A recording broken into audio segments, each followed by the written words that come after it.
छुपाई ले यशोदा नजर लग जाएगी, छुपाई ले यशोदा नजर लग जाएगी, नजर लग जाएगी, नजर लग जाएगी, छुपाई ले यशोदा नजर लग जाएगी।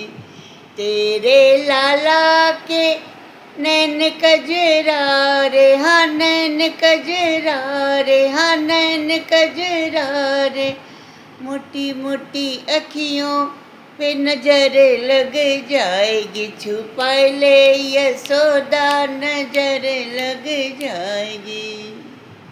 सुखदेव जी कहते हैं कि हे राजन, गोपियाँ माँ यशोदा के आंगन में आती है और लाला के रूप लावण्य को देख करके यशोदा से कहती हैं, हे यशोदा तेरा लाला कितना सुंदर है, अरे नज़र लग जाएगी, इसे छुपा के रखा कर।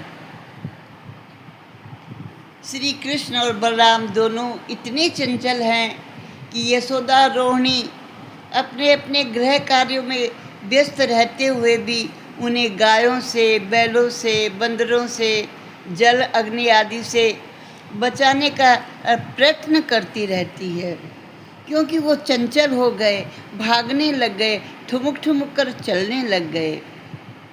अब वह कभी आंगन में दौड़ जाते हैं, कभी उस सीढ़ी पर चढ़ जाते हैं, कभी घर के बाहर जाने का प्रयत्न करते हैं। दोनों माताएं दोनों लाला के पीछे लगी रहती है, उन्हें एक मिनट का भी अवकाश नहीं मिलता। यशोदा, रोहिणी, समस्त गोपियाँ, सखियाँ वृंदावन में कृष्ण तथा बलराम के नटखट बाल सुलभ कार्यकलापों का आनंद लूटने लगी। इससे भी अधिक आनंद प्राप्ति के उद्देश्य से वे सब एकत्र हो जाती और माता यशोदा के पास इन चंचल बालकों की शिकायत करने भी पहुंच जाती।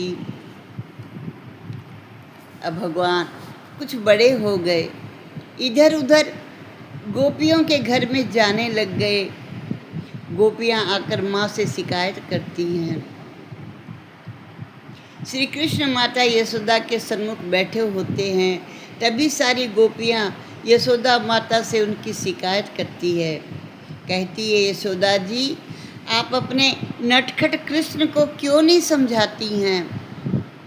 ये हर प्रातः और सायंकाल में बलराम जी के साथ में हमारे घर में चले आते हैं और गायें दूही जाने के पूर्व ही बछड़ों को खोल देते हैं।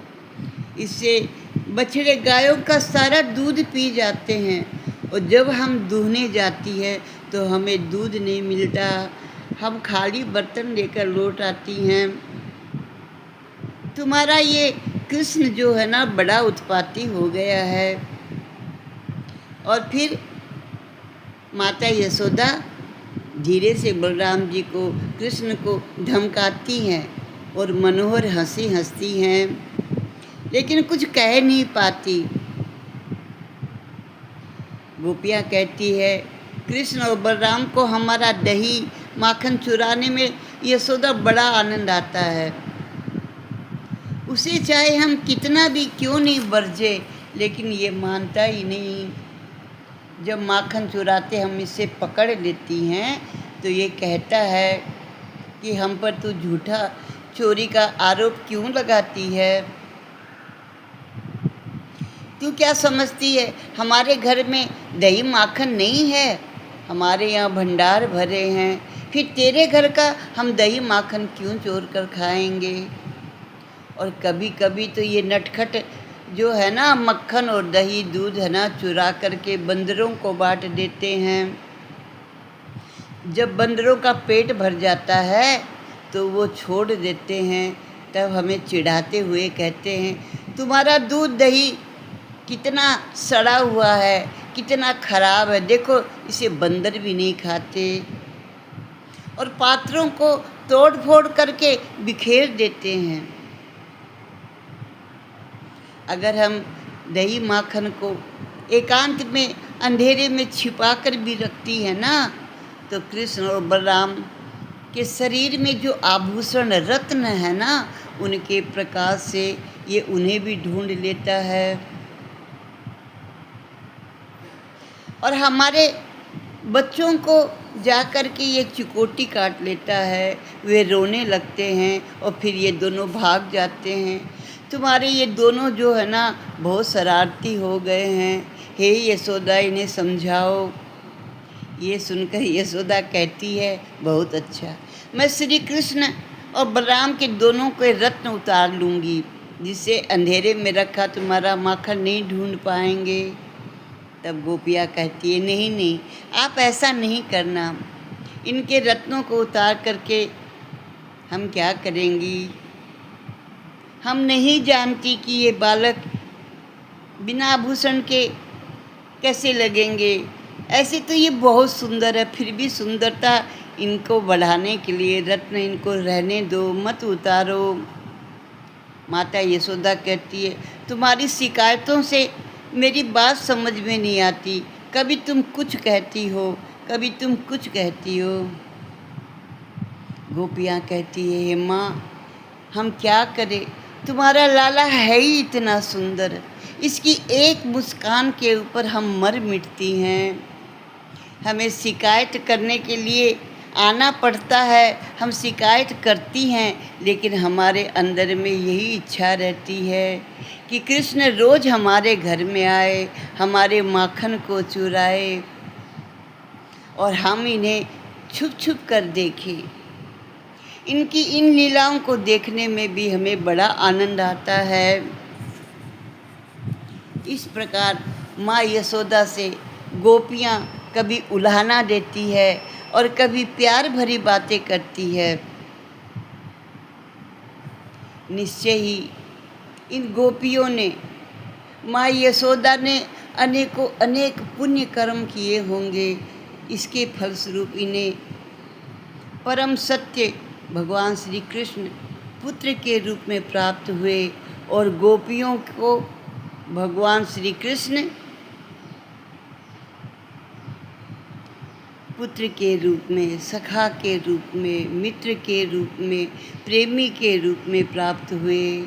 हर को अपनी इच्छा के अनुसार भगवान कृष्ण सबको आनंद दे रहे हैं।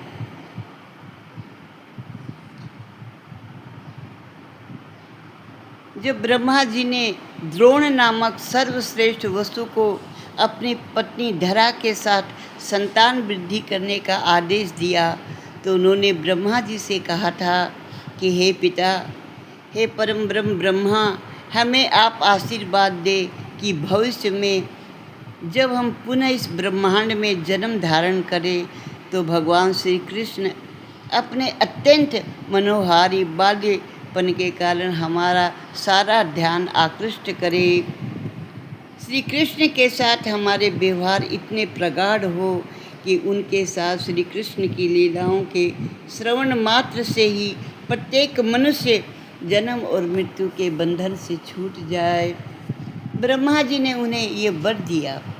उसी के फलस्वरूप द्रोण वृंदावन में नंद महाराज के रूप में और धरा नंद की पत्नी माता यशोदा के रूप में प्रकट हुई। इस प्रकार नंद महाराज, उनकी पत्नी यशोदा ने भगवान श्री कृष्ण को पुत्र के रूप में प्राप्त करके अपनी शुद्ध भक्ति को बढ़ाया।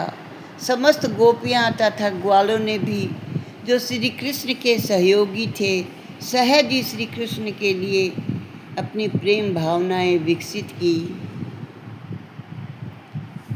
श्री कृष्ण गोविंद हरे मुरारी, हे नाथ नारायण वासुदेव।